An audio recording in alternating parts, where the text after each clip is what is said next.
Hi guys, welcome back to one more video of economics. आज इस video में हम बात करेंगे industry and its equilibrium. Last video में हमने बात करी थी अ फर्म, और वो फर्म कौन कौन से कंडीशंस पे इक्विलिब्रियम पे होगी, ठीक है। और जब एक फर्म इक्विलिब्रियम पे होगी तो कौन कौन सी सिचुएशंस पॉसिबल हैं, ठीक है। In other words, a firm may be earning super normal profit, normal profit, और it may be incurring losses at the point of equilibrium. ये हमने देखा था। आज हम इंडस्ट्री के बारे में बात करेंगे। सबसे पहले एक बात मैं बता देना चाहता हूं कि ये जो कॉन्सेप्ट है इंडस्ट्री एंड इट्स इक्विलिब्रियम, जिसको हम आगे जाके लॉ ऑफ कॉस्ट के कॉरस्पॉन्डिंग भी समझने की कोशिश करेंगे, उसके कॉन्टेक्स्ट में समझने की कोशिश करेंगे। तो ये थोड़ा टेक्निकल कॉन्सेप्ट है, ठीक है। तो इफ यू वांट कि आपको ये फर्स्ट अटेम्प्ट में समझ आ जाए तो आपको बिल्कुल फोकस से इस वीडियो को देखना होगा। अदरवाइज आप जितनी मर्जी बुक्स से समझने की कोशिश कर लें, जितनी मर्जी यूट्यूब पे वीडियोस देख लें, ये थोड़ा टेक्निकल है, आपको समझ नहीं आएगा। तो अगर आप बुक से पढ़ रहे हैं या फिर आप किसी का लेक्चर देख रहे हैं, आपको इस कॉन्सेप्ट को थोड़ा ध्यान से, फोकस से, अटेंटिव होकर समझना पड़ेगा, तभी ये समझ आएगा, ठीक है। और बुक्स में कुछ मिस्टेक भी है इस कॉन्सेप्ट को जहां पे मेंशन किया गया है, तो वो भी मैं इस लेक्चर में बताने की कोशिश करूंगा। आई विल गिव माई 200%, पर आपको फोकस देना होगा अपना, ठीक है। स्टार्ट करते हैं। एक इंडस्ट्री कब इक्विलिब्रियम पे होगी? हमको ये तो पता है कि एक फर्म कब इक्विलिब्रियम पे होती है, ठीक है, बट एक इंडस्ट्री कब इक्विलिब्रियम में होगी, उसकी दो कंडीशंस है, ओके। तो देखते हैं दो कंडीशंस क्या है। सबसे पहले, all firms operating are in equilibrium. अभी हमने बात करी industry is a group of firms, ठीक है। तो वो जो सारी ग्रुप ऑफ फर्म्स हैं, जब वो इक्विलिब्रियम पे होंगी सभी की सभी, तब first criteria, first condition meet होगी इंडस्ट्री के इक्विलिब्रियम की, ओके। इसका मतलब है कि जो सारी फर्म्स उस इंडस्ट्री में है, ना तो वो अपनी आउटपुट को इंक्रीज करना चाह रही हैं, ना वो डिक्रीज करना चाह रही हैं, उस लेवल, उस कॉम्बिनेशन ऑफ रेवेन्यू और कॉस्ट कर्व पे उनको मैक्सिमम बेनिफिट ऑलरेडी मिल रहा है। जिस पॉइंट पे वो वर्क कर रही हैं उसी को कहते हैं इक्विलिब्रियम। तो सभी फर्म्स इक्विलिब्रियम पॉइंट पे ऑपरेट करेंगी जब एक इंडस्ट्री में, तब फर्स्ट कंडीशन मीट होगी इंडस्ट्री इक्विलिब्रियम की। उसके बाद second point is neither new firms have incentive to enter the industry nor existing firms want to leave the industry। इसका क्या मतलब है? देखो, ग्रुप ऑफ फर्म्स, अभी हमने देखा इंडस्ट्री होता है, तो वो जो ग्रुप ऑफ फर्म्स हैं उनमें ना तो कोई बाहर से न्यू फर्म एंटर करना चाह रही है, ना ही कोई एग्जिस्टिंग फर्म लीव करना चाह रही है इंडस्ट्री को। This is a second criteria, second condition of industries equilibrium. इसको अगर थोड़ा और डिटेल में देखें तो इसको हम ऐसे कह सकते हैं, जब सभी फर्म्स नॉर्मल प्रॉफिट अर्न कर रही होंगी उस इंडस्ट्री में, तब वो ये वाला सेकंड कंडीशन मीट कर रही होंगी। कैसे? देखो, अगर तो कोई फर्म उस इंडस्ट्री में सुपर नॉर्मल प्रॉफिट अर्न कर रही है, तो इसका मतलब बाहर किसी फर्म को, बाहर से किसी बिजनेस, किसी एंटरप्रेन्योर को इंसेंटिव है उस इंडस्ट्री में एंटर करने का, ठीक है। बट अगर वो नॉर्मल प्रॉफिट कर रही है तो किसी को भी उस इंडस्ट्री में एंटर होने का मन नहीं होगा, क्योंकि ऑलरेडी जितना प्रॉफिट है वो ऑलरेडी जो फर्म्स एग्जिस्ट कर रही हैं वो नॉर्मल प्रॉफिट अर्न कर रही हैं। इसी तरीके से अगर वहां पे कोई लॉस अर्न कर रही होगी उस इंडस्ट्री में कोई फर्म, तो वो फर्म्स बाहर जाना चाह रही होंगी, तो ये भी कंडीशन हमारी मीट नहीं हो रही है। तो ये पॉइंट तभी पॉसिबल है जब सारी फर्म्स उस इंडस्ट्री में नॉर्मल प्रॉफिट अर्न कर रही हैं, ठीक है। तो ये हमारा हो गया सेकंड पॉइंट। तो ये दो कंडीशंस हैं जब कोई भी इंडस्ट्री इक्विलिब्रियम पे ऑपरेट कर रही हो। So let's start with short run equilibrium of industry. तो short run equilibrium of industry कब होगा? वही दो कंडीशंस हमें मीट करनी है। जस्ट सबसे पहले ये समझो कि एक परफेक्ट कंपटीशन मार्केट में जो इंडस्ट्री है वो डिसाइड करती है कि प्राइस क्या होगा प्रोडक्ट का। फर्म जो होती है वो प्राइस टेकर होती है, ना कि प्राइस मेकर होती है। प्राइस मेकर इंडस्ट्री मार्केट होती है। तो जो डिमांड एंड सप्लाई कर्व्स हैं वो एक पॉइंट पे इक्वल होती हैं, दैट इज ई। यहीं पे आपको प्राइस मिल रहा है और यही प्राइस जो है वो दूसरी फर्म्स, जो ग्रुप ऑफ फर्म्स जिसको इंडस्ट्री कहते हैं, वो इसी पॉइंट पे ऑपरेट करेंगी, इसी प्राइस पर ऑपरेट करेंगी। अब हम देखते हैं कि शॉर्ट रन होता क्या है, तभी हमें short run equilibrium of industry समझ आएगा। तो शॉर्ट रन एक ऐसा टाइम पीरियड है जहां पे कुछ फैक्टर्स ऑफ प्रोडक्शन फिक्स्ड होते हैं, कुछ वेरिएबल होते हैं। इन अदर वर्ड्स, आप अपनी सप्लाई को एक लिमिट तक इंक्रीज कर सकते हैं। अगर डिमांड बढ़ेगी तो सप्लाई एक लिमिट तक इंक्रीज होगी, उसके बाद इंक्रीज नहीं कर पाएंगे आप, क्योंकि नई फर्म्स एंटर नहीं कर सकती और ना ही एग्जिस्टिंग फर्म्स लीव कर सकती हैं मार्केट को। यही होता है शॉर्ट पीरियड ऑफ टाइम। ठीक है, तो अब हमें ये याद करना है कि वो दो कंडीशंस कौन सी थी जहां पे इंडस्ट्री इक्विलिब्रियम पे होती है।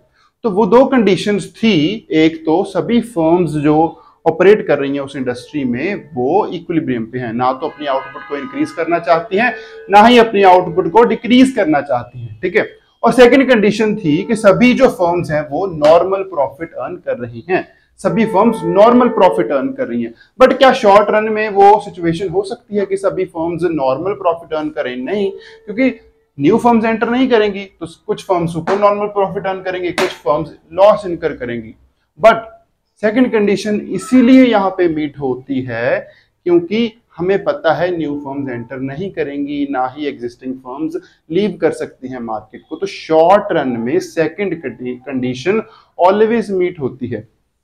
But the point here is, जो यहाँ पे मेन पॉइंट समझना है हमें, वो ये है कि शॉर्ट रन में ये जो इक्विलिब्रियम होता है जिसकी एक कंडीशन ऑलरेडी मीट होती है, सेकंड कंडीशन जब सभी फर्म्स इक्विलिब्रियम पे ऑपरेट करती हैं तब मीट हो जाती है, वो सस्टेनेबल नहीं है लॉन्ग टर्म में। क्योंकि लॉन्ग पीरियड ऑफ टाइम में तो न्यू फर्म्स एंटर कर जाएंगी ना, ये सुपर नॉर्मल प्रॉफिट को देखते हुए। ठीक है, और लॉस इनकर कर रही हैं कुछ फर्म्स तो वो लीव कर जाएंगी। दैट मीन्स हम ये कह सकते हैं कि शॉर्ट पीरियड में हमें इक्विलिब्रियम देखने को तो मिलता है बट वो सस्टेनेबल नहीं है लॉन्ग पीरियड ऑफ टाइम तक। So that was all about short run equilibrium of industry. अगर आपको कोई डाउट है इस पोर्शन में तो आप कमेंट्स में पूछ सकते हैं और आप वीडियो को दोबारा देखेंगे तो आपको डेफिनेटली समझ आ जाएगा। So now the second part, long run equilibrium of industry. Long run equilibrium को समझने से पहले सबसे पहले समझते हैं लॉन्ग रन कौन सा टाइम पीरियड है। तो लॉन्ग रन एक ऐसा टाइम पीरियड है जहां पे सभी फैक्टर्स ऑफ प्रोडक्शन वेरिएबल हैं। दैट मीन्स जो सप्लाई है उसको आप इंडेफिनिटली इंक्रीज कर सकते हैं according to the demand needs. तो दैट मीन्स कि न्यू फर्म्स एंटर भी कर सकती हैं, आप अपनी मशीनरी को अपडेट भी कर सकते हैं। तो हमारा पॉइंट क्या है, न्यू फर्म्स एंटर कर सकती हैं।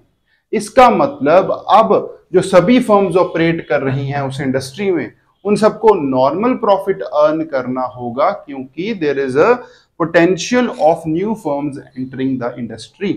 तो वही दो कंडीशन जो स्टार्टिंग में हमने बात करी थी कि फर्स्ट कंडीशन है सभी फर्म्स ऑपरेट करेंगी एट पॉइंट ऑफ इक्विलिब्रियम। ठीक है, एट पॉइंट ई, इक्विलिब्रियम पे सभी फर्म्स ऑपरेट कर रही हैं।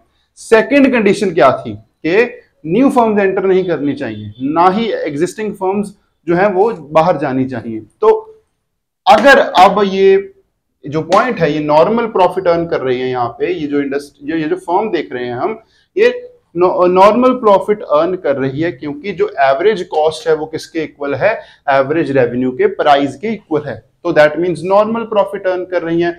तो यही सिचुएशन होगी, यही कंडीशन होगी सेकंड, कि सभी फर्म्स को नॉर्मल प्रॉफिट अर्न करना होगा to stay at the point where industry is at equilibrium. क्योंकि अगर ये सुपर नॉर्मल प्रॉफिट अर्न करने लग गए, इन अदर वर्ड्स अगर एवरेज कॉस्ट कम हो गई और प्राइस ज्यादा हो गया, तो वो सुपर नॉर्मल प्रॉफिट की सिचुएशन होगी और वहां पे न्यू फर्म्स एंटर करेंगी क्योंकि उनको इंसेंटिव दिख रहा है एंटर करने का, बिजनेस स्टार्ट करने का उस इंडस्ट्री में। तो इसीलिए लॉन्ग रन में जो अगर दोनों कंडीशंस मीट हो जाएं, नॉर्मल प्रॉफिट अर्न करें सभी फर्म और इक्विलिब्रियम पे वो ऑपरेट करें, तो हमें long run equilibrium of industry मिल जाता है और वो सस्टेनेबल होता है unlike short period of time. So we are done with short run equilibrium of industry and long run equilibrium of industry. But long run equilibrium अभी incomplete है थोड़ा सा, ठीक है। वो क्यों? क्योंकि अभी मुझे एक बात समझाओ, समझने की कोशिश करो और मुझे बताओ कमेंट सेक्शन में कि दो कंडीशंस हैं इक्विलिब्रियम की फॉर लॉन्ग रन। क्या क्या? नॉर्मल प्रॉफिट अर्न करें सभी फर्म और सभी फर्म इक्विलिब्रियम पे ऑपरेट करें, ठीक है। तो क्या ये नहीं हो सकता कि कुछ लॉन्ग रन में सभी फर्म्स इक्विलिब्रियम पे ना ऑपरेट करें, वो नॉर्मल प्रॉफिट ना अर्न कर रही हो, वो सुपर नॉर्मल प्रॉफिट कर रही हो इक्विलिब्रियम पे, या फिर लॉस इनकर कर रही हो सकता है ना ये। तो इस कंडीशन में अगर वो सुपर नॉर्मल प्रॉफिट या फिर लॉस इनकर कर रही हैं, तो वो कैसे बैलेंस होकर दोबारा इक्विलिब्रियम पॉइंट पे आती हैं, उसको समझने के लिए हमें ये कॉन्सेप्ट समझना है जो अब अभी हम करने जा रहे हैं। ठीक है, आई होप आपको समझ आया होगा। थोड़ा आगे अभी आपको और चीजें क्लियर होंगी। तो बुक में क्या किया हुआ है कि long run equilibrium of industry and law of cost, but ये ओवर सिंप्लीफाइड किया हुआ है बुक में, क्योंकि लॉ ऑफ कॉस्ट जो है that concept is related with returns to scale, जहां पे आप इनपुट्स को बढ़ाते हैं और आपका जो आउटपुट है वो कैसे रिएक्ट करता है, कैसे एक्ट करता है, उसके बारे में हम पढ़ते हैं उसमें। बट ये जो कॉन्सेप्ट है ये मार्केट कंडीशंस, मतलब इंक्रीजिंग कॉस्ट इंडस्ट्री है, डिक्रीजिंग कॉस्ट इंडस्ट्री है, या फिर कांस्टेंट कॉस्ट इंडस्ट्री है, इसके साथ रिलेटेड है। यहाँ पे मार्केट भी नहीं आएगा, यहाँ पे इंडस्ट्री लिख सकते हैं हम, इंडस्ट्री कि डिफरेंट कंडीशंस ऑफ इंडस्ट्री में कैसे इक्विलिब्रियम पॉइंट मेंटेन होता है। ठीक है, उसके बारे में हम पढ़ते हैं। तो इसके लिए सबसे पहले हमें यह देखना होगा कि इंक्रीजिंग कॉस्ट इंडस्ट्री क्या होती है, डिक्रीजिंग कॉस्ट इंडस्ट्री क्या होती है, कांस्टेंट कॉस्ट इंडस्ट्री क्या होती है। It's not related with, I am again saying, it's not related with law of cost जो आपको बुक में दिया है, दैट इज ओवर सिंप्लीफिकेशन। ठीक है, आपको ये ऐसे समझना होगा तभी आपको समझ आएगा। ठीक है, तो इंक्रीजिंग कॉस्ट इंडस्ट्री क्या होती है, सबसे पहले ये समझो। ठीक है, इंक्रीजिंग कॉस्ट इंडस्ट्री का बस इतना सा मतलब है कि जब आप अपनी आउटपुट को इंक्रीज करेंगे तो उससे क्या होगा, मार्केट में जो फैक्टर्स ऑफ प्रोडक्शन है उनकी डिमांड बढ़ेगी। क्योंकि अगर देखो सप्लाई बढ़ रही है, आउटपुट बढ़ाने का मतलब है कि सप्लाई बढ़ रही है, अगर सप्लाई बढ़ेगी तो जो फैक्टर्स ऑफ प्रोडक्शन है उनकी डिमांड बढ़ेगी, और अगर उनकी डिमांड बढ़ेगी तो उनका प्राइस भी बढ़ेगा। ठीक है, उसके बढ़ने के कारण क्या होता है, जो कॉस्ट कर्व्स हैं वो ऊपर को शिफ्ट कर जाती हैं। इसी को हम कहते हैं cost industry, different cost industries कैसे शिफ्ट करती हैं। देखो इंक्रीजिंग कॉस्ट इंडस्ट्री में क्या होता है, जब ये जो कॉस्ट कर्व्स हैं, अगर यहाँ पे सप्लाई बढ़ेगी, आउटपुट बढ़ेगी, तो ये ऊपर को शिफ्ट कर जाएंगी। कैसे, यही जो कॉस्ट कर्व है ये आपको यहाँ देखने को मिलेगी। अगर मैं इस पॉइंट पे क्यू आउटपुट प्रोड्यूस कर रहा हूं, तो अगर मैं Q1 करने लग जाऊं तो ये जो शिफ्ट है ये ऊपर को आएगा। ये जो कॉस्ट कर्व है ये ऊपर को चली जाएगी, यहाँ पे चली जाएगी, यहाँ पे चली जाएगी। ठीक है, सिमिलरली डिक्रीजिंग कॉस्ट इंडस्ट्री में क्या होगा, अगर मैं आउटपुट को Q से Q1 कर दूं तो ये जो इंक्रीज आया है, क्योंकि ये डिक्रीजिंग कॉस्ट इंडस्ट्री है तो जो कॉस्ट है वो डिक्रीज होकर यहाँ पे आ जाएगी, यहाँ पे आ जाएगी। दोनों ये जो कॉस्ट कर्व्स हैं वो नीचे आ जाएंगी। ठीक है, कॉस्ट कम हो जाएगी क्योंकि डिक्रीजिंग कॉस्ट इंडस्ट्री है।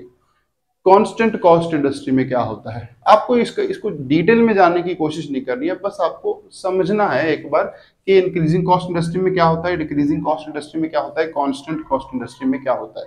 ठीक है, अब देखो कांस्टेंट कॉस्ट इंडस्ट्री में क्या होगा, अगर मैं Q से Q1 प्रोड्यूस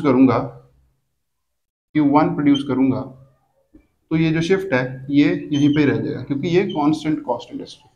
बस इसी को कहते हैं ये जो डिफरेंट इंडस्ट्री कंडीशंस है। देखो सबसे पहले इंक्रीजिंग कॉस्ट इंडस्ट्री, जहां पे सप्लाई बढ़ने पर जो कॉस्ट कर्व्स हैं वो शिफ्ट कर जाती हैं ऊपर को। डिक्रीजिंग कॉस्ट इंडस्ट्री में नीचे शिफ्ट कर जाती हैं, और कांस्टेंट कॉस्ट इंडस्ट्री में वो कांस्टेंट रहती हैं, उसी पॉइंट पे रहती हैं। इसी को कहते हैं डिफरेंट इंडस्ट्री कंडीशंस। अब हम देखेंगे कि लॉन्ग रन में जब कुछ फर्म्स इंडस्ट्री में सुपर नॉर्मल प्रॉफिट अर्न कर रही हैं, कुछ फर्म्स लॉस इनकर कर रही हैं, तो वो कैसे वापस से इक्विलिब्रियम पॉइंट पे आएंगी। ठीक है, ये जो दोबारा ट्रांजिशन है, इसको समझने के लिए हमें ये समझना जरूरी था, increasing cost industry, decreasing cost industry और कांस्टेंट कॉस्ट इंडस्ट्री। अब जब हम वो कॉन्सेप्ट करने जा रहे हैं तब ये चीजें आपको बहुत हेल्प करेंगी। ठीक है, तो ये जो पोर्शन है वीडियो का, this is the most important portion. यहाँ पे आपके बहुत सारे जो डाउट्स हैं वो क्लियर हो जाएंगे। और अगर ये आपको समझ आ गया तो अब इस कॉन्सेप्ट में आगे कुछ भी नहीं बचा है, ठीक है। 80% जॉब इज ऑलरेडी डन। तो अब जब आपने increasing cost industry, decreasing cost industry, constant cost industry देख लिया है, तो अब सबसे पहले स्टार्ट करते हैं लॉन्ग रन इक्विलिब्रियम इन कांस्टेंट कॉस्ट इंडस्ट्री, ठीक है। कांस्टेंट कॉस्ट इंडस्ट्री क्या है अभी हमने देखा था, दोबारा रिवाइज कर लेते हैं। जब सप्लाई बढ़ेगी तो जो कॉस्ट कर्व्स हैं वो कांस्टेंट रहेंगी, वो ऊपर नीचे नहीं होंगी। तो आइए स्टार्ट करते हैं। सबसे पहले हमें देखना है कि ये जो दो डायग्राम्स हैं, इनमें से ये जो डायग्राम है ये इंडस्ट्री प्राइस को डिटरमाइन कर रही है कि डिमांड एंड सप्लाई किस पॉइंट पे इक्वल होंगी। थोड़ी सी आई नो डायग्राम्स थोड़ी सी कॉम्प्लेक्स लग रही हैं, but this was the best I could draw. तो अब ये जो डायग्राम है ये एक फर्म की डायग्राम है कि वो कहाँ पे सुपर नॉर्मल प्रॉफिट अर्न कर रही है, कहाँ पे वो इक्विलिब्रियम पे है, दैट काइंड ऑफ स्टफ। अब देखते हैं सबसे पहले स्टार्ट कैसे हुआ ये।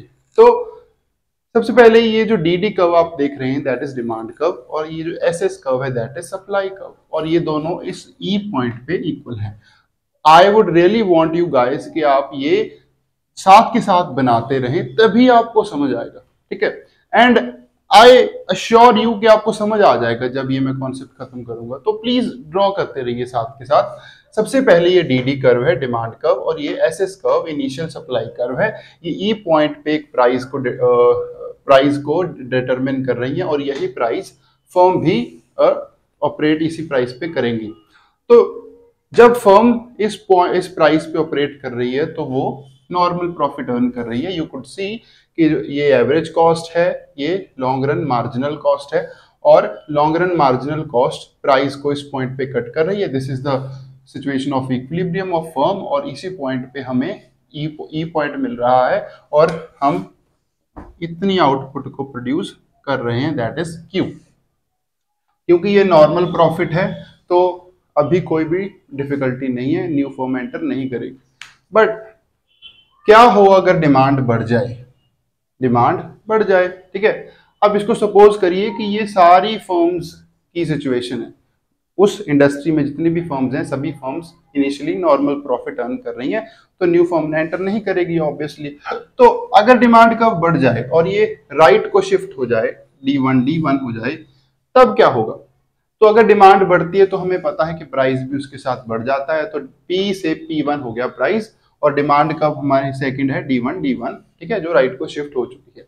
अगर अब प्राइस बढ़ा है तो प्राइस, क्योंकि जो फर्म है वो प्राइस टेकर होती है, तो अब वो भी इसी प्राइस पे ऑपरेट करने लग जाएगी, तो प्राइस फर्म का भी चेंज होकर P से P1 हो जाएगा।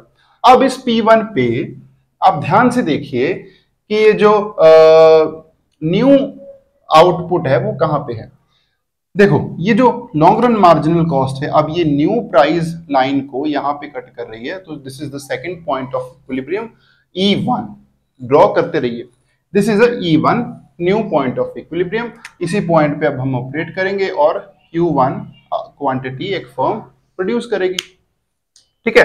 बट अगर ध्यान से देखें तो इस पॉइंट पे सुपर नॉर्मल प्रॉफिट अर्न किया जा रहा है, क्योंकि प्राइस बढ़ गया है और कॉस्ट कम है। कॉस्ट इस पॉइंट पे कितनी है, एट अगर आप पे देखें तो OC,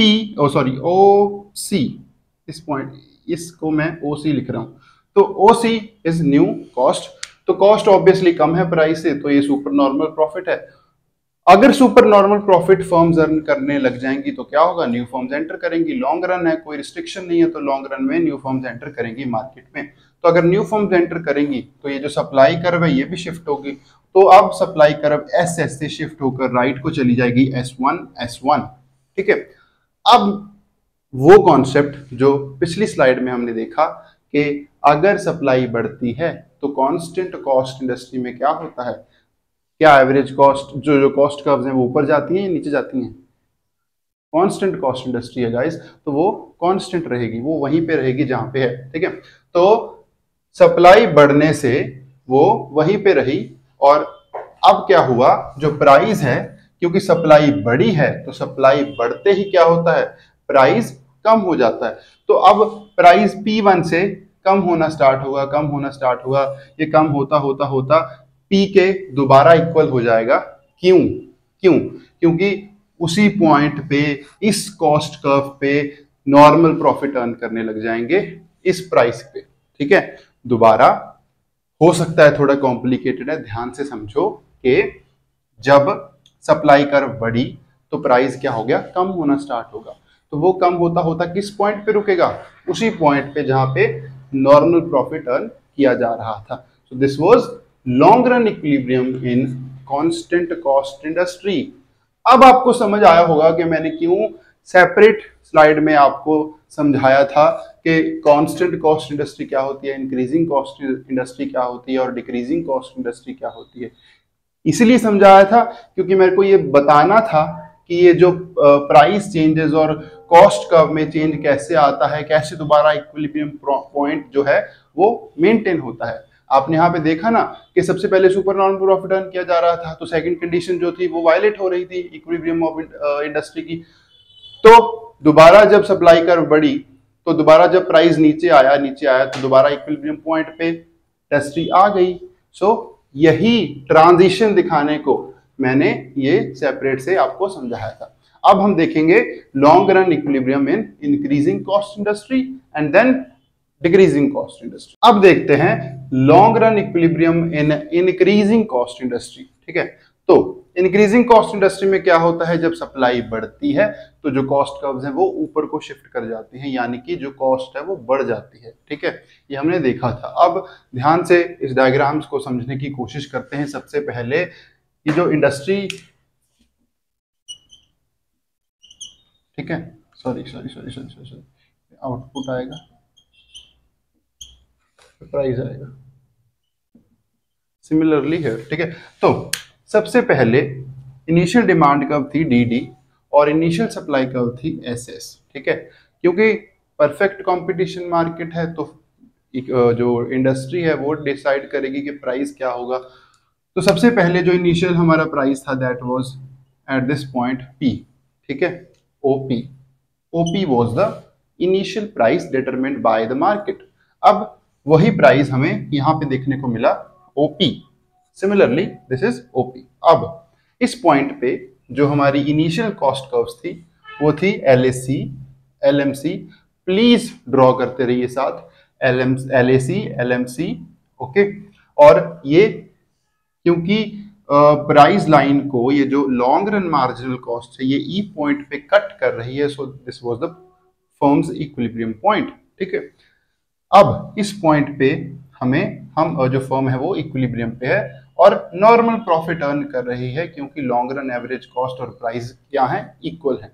इतना तो आई थिंक आपको क्लियर होगा कि नॉर्मल प्रॉफिट अर्न किया जा रहा है, तो कोई दिक्कत नहीं है, इक्विलिब्रियम पॉइंट है। बट दिक्कत अब इसीलिए स्टार्ट होती है जब डी डिमांड कर्व राइट को शिफ्ट कर जाती है due to an number of reasons. ये डी से D1 हो जाती है। अब जब डिमांड बढ़ी तो इसके साथ प्राइस हमेशा बढ़ेगा, क्योंकि डिमांड बढ़ी है किसी चीज की तो प्राइस बढ़ेगा उसका। तो प्राइस P से P1 हो गया। जब प्राइस P से P1 हुआ तो वही प्राइस अब फर्म भी लेगी, तो यहाँ पे भी प्राइस P से P1 हो गया।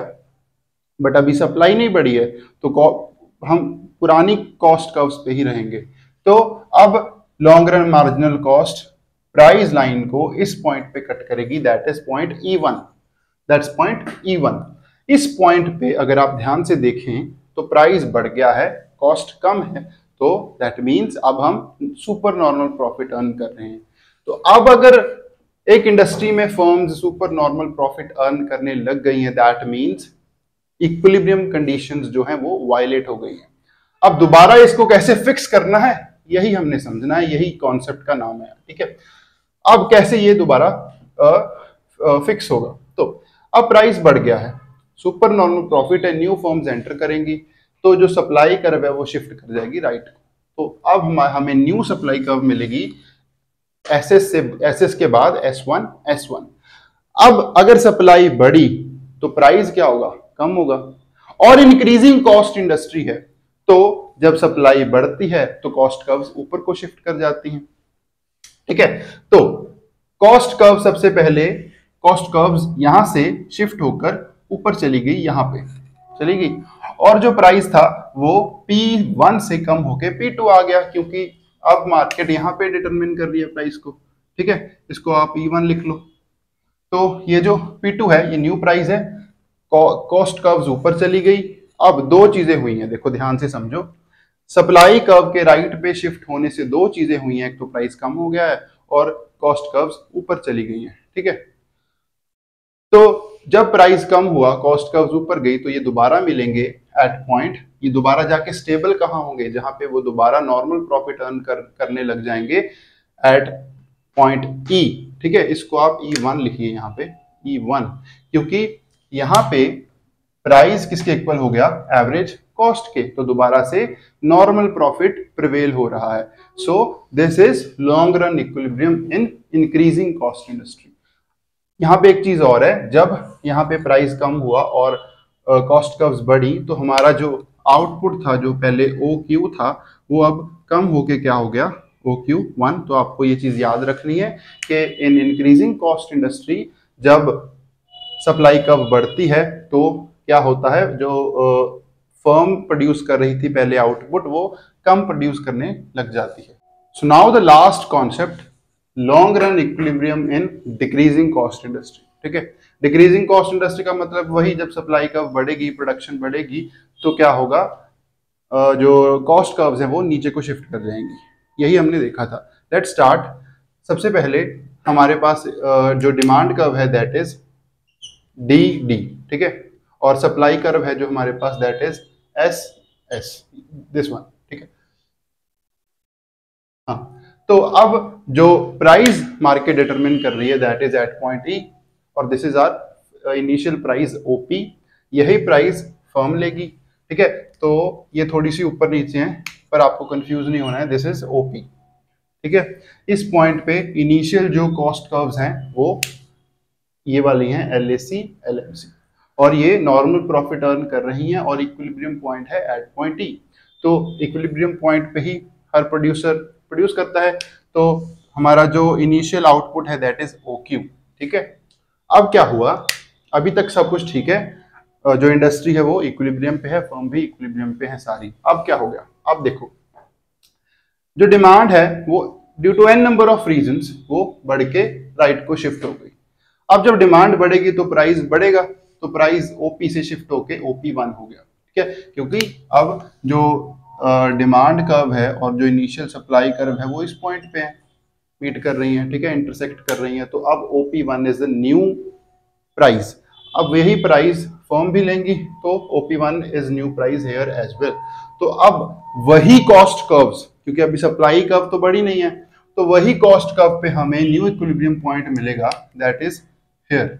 इसको हम E3 ले लो एक बार। ठीक है, वैसे इसको E2 लेना है, इसको E1 लेना है, E1। ठीक है, तो हमें न्यू इक्विलिब्रियम पॉइंट मिला E1, और जो प्रोडक्शन आउटपुट है वो भी बढ़ गई। ठीक है, वो बढ़ के क्या हो गई, OQ1 हो गई। ठीक है, बट अब इस पॉइंट पे सुपर नॉर्मल प्रॉफिट अर्न किया जा रहा है, क्योंकि प्राइस ज्यादा है और आउट जो कॉस्ट है वो कम है, तो सुपर नॉर्मल प्रॉफिट अर्न किया जा रहा है। तो इसको देखते हुए न्यू फर्म्स एंटर करेंगी मार्केट इंडस्ट्री में, और जो सप्लाई कर्व है वो शिफ्ट कर जाएगी राइट को। जब सप्लाई कर्व राइट को शिफ्ट करेगी तो सप्लाई के बढ़ने से प्राइस कम हो जाता है, तो जो OP1 प्राइस था वो कम होके OP2 हो गया, OP2 हो गया।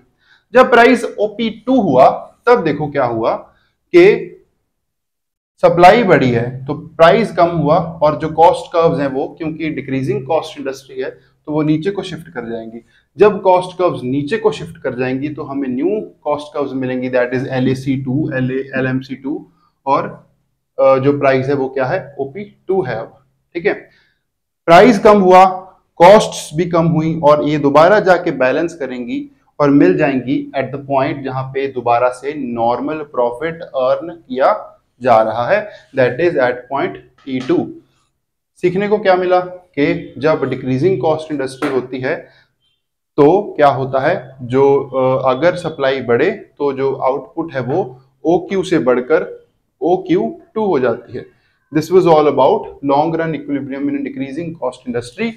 टू कंक्लूड हमने ये सीखा हमारे लास्ट कॉन्सेप्ट में कि अगर तो इक्विलिब्रियम इंडस्ट्री में मेंटेन हो रहा है तो ठीक है, बट अगर firms super normal profit earn करने लग जाएं या फिर लॉस इनकर करने लग जाएं due to change in demand, तो क्या होता है, कैसे वो जो ट्रांजिशन होता है दोबारा इक्विलिब्रियम पे आने का वो कैसा होता है, ये हमने सीखा बड़े ही डिटेल में। ठीक है, अगर फिर भी आपको कोई डाउट है तो इसको दोबारा देखिए वीडियो को, आपको समझ आएगा। फिर आप अपने नोट्स को पढ़ने की कोशिश करें और आप मुझे कमेंट सेक्शन में भी पूछ सकते हैं। I have tried my best, I hope you guys understood it.